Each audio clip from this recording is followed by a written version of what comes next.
চকরিয়ায় স্ত্রী হত্যা মামলায় লামা থেকে স্বামী গ্রেফতার। কক্সবাজারের চকরিয়ায় ছুরিকাঘাতে স্ত্রীকে হত্যার মামলায় স্বামী শওকত হাসান ওরফে মেহেদীকে গ্রেফতার করেছে পুলিশ। গতকাল শুক্রবার রাত ৯টার দিকে বান্দরবনের লামা উপজেলায় ইয়াংসা বাজার থেকে তাকে গ্রেফতার করা হয়। পরে রাত ১২টার দিকে লামা থানা পুলিশ তাকে চকরিয়া থানা পুলিশের কাছে হস্তান্তর করে।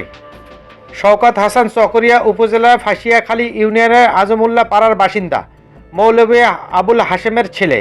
পুলিশ জানায়, গতকাল দুপুরে চকরিয়া পৌরসভার মজিদিয়া মাদ্রাসা পাড়ায় শ্বশুর আব্দুল হামিদের বসতঘরে ঢুকে শওকত হাসান তার স্ত্রী উম্মে হাফসা ও শাশুড়ি পারভিন আক্তারকে ছুরিকাঘাত করে পালিয়ে যান।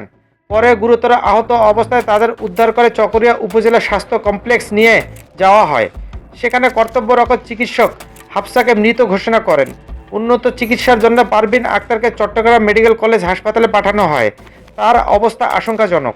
ছুরিকাঘাতের উম্মে হাফসাকে হত্যার ঘটনায় গতকাল রাত 12টার দিকে ৫ জনের বিরুদ্ধে মামলা করে তার বাবা আব্দুল হামিদ।